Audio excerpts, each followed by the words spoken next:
সুবহানাল্লাহ। আরো জোরে আওয়াজ দিয়ে বলেন সুবহানাল্লাহ। এই জন্য মুসলমান হাঁটতে চলতে সর্বহালতে মালিকের জিকির করা সুবহানাল্লাহ। জবানটা খুইলা বলেন সুবহানাল্লাহ, আলহামদুলিল্লাহ, লা ইলাহা ইল্লাল্লাহ।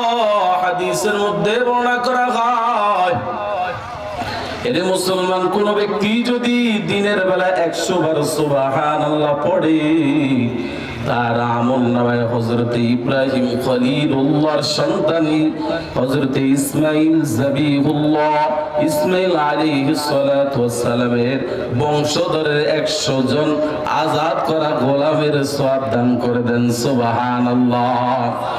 যেই বান্দা সুবহানাল্লাহ পড়লো, আলহামদুলিল্লাহ 100 বার পড়লো, ওই বান্দার আমলনামায় রব্বে কারীম আল্লাহ 100টা তেজি ঘোড়া আল্লাহর রাস্তায় সদকা করা সওয়াব দান করে দেন সুবহানাল্লাহ। যেই ব্যক্তি বলল সুবহানাল্লাহ, আলহামদুলিল্লাহ, আল্লাহু আকবার 100 বার বলল, ওই বান্দার আমলনামায় 100টা উট আল্লাহর রাস্তায় সদকা করা সওয়াব দিয়ে দিল সুবহানাল্লাহ। আর যেই বান্দা বলল লা ইলাহা ইল্লাল্লাহ 100 বার দিনের বেলা পড়ল, ওই বান্দার আমলনামায় রব্বে কারীম আল্লাহ তাআলা আসমান ও জমিনের মধ্যে যতটুকু ফাঁকা জায়গা আছে, ওই ফাঁকা জায়গাটা আল্লাহ তাআলা তার জন্য রহমত দ্বারা পরিপূর্ণ করে দেন সুবহানাল্লাহ। আর জোরে আওয়াজ দিয়ে বলেন সুবহানাল্লাহ। হাদিসের মধ্যে বর্ণনা করা হয়, কিয়ামতের ময়দানে সবচাইতে বেশি নেকি নিয়া ওই ব্যক্তি হাসরের ময়দানে উঠবে, যেই ব্যক্তি বেশি বেশি করে রব্বে কারীম আল্লাহ তাআলার জিকির করেছে।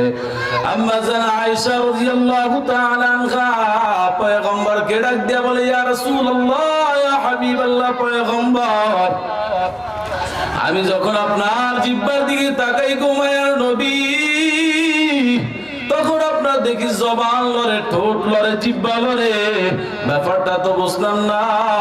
পয়গম্বর বলে, আয়েশা, আমি সব সময় জবান দ্বারা মাওলা পাকের জিকির করি সুবহানাল্লাহ, আলহামদুলিল্লাহ, আল্লাহু আকবার, এভাবে আল্লাহ তাআলার তাসবিহ পড়ি সুবহানাল্লাহ। এই জন্য মুসলমান আল্লাহ তাআলা জবান দ্বারা আল্লাহর জিকির করতে হবে, আর তো কথাবার্তা আল্লাহ তাআলা জিকির করবেন। আল্লাহ বলে, ইয়া আইয়ুহাল্লাযীনা আমানু যকুরুল্লাহা যিকরান কাসীরা ওয়াসাব্বিহুহু বুকরাতান ওয়া আসীলা। আল্লাহ তাআলা বলে, হে ঈমানদারগণ, হে মুমিনগণ, ইয়া আইয়ুহাল্লাযীনা আমানু যকুরুল্লাহ যিকরান কাসীরা, তোমরা অধিক পরিমাণে আমার মালিককে স্মরণ করো, ওয়াসাব্বিহুহু বুকরাতান ওয়া আসীলা, বিশেষ করে সকাল সন্ধ্যা আমার মালিকের তাসবিহ পড়ো সুবহানাল্লাহ। আল্লাহ তাআলা অন্য জায়গায় জানায় দেন, আলা বিযিকরিল্লাহি তাতমাইন্নুল কুলুব।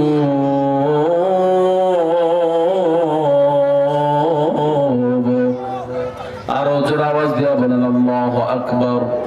আল্লাহ তাআলা বলে, ঈমানদার ব্যক্তি কোথাও যায় শান্তি পায় না, তবে শান্তি পায় ওই কাজের মধ্যে যেই সময় রব্বে কারীম আল্লাহ তাআলার বেশি বেশি করে জিকির করে। মুমিন বান্দা তো ওই ব্যক্তি, যেই ব্যক্তি হাঁটতে চলতে সর্বহালতে অনার্থক কথাবার্তা বলবে না, মাওলা পাকের জিকির করবে।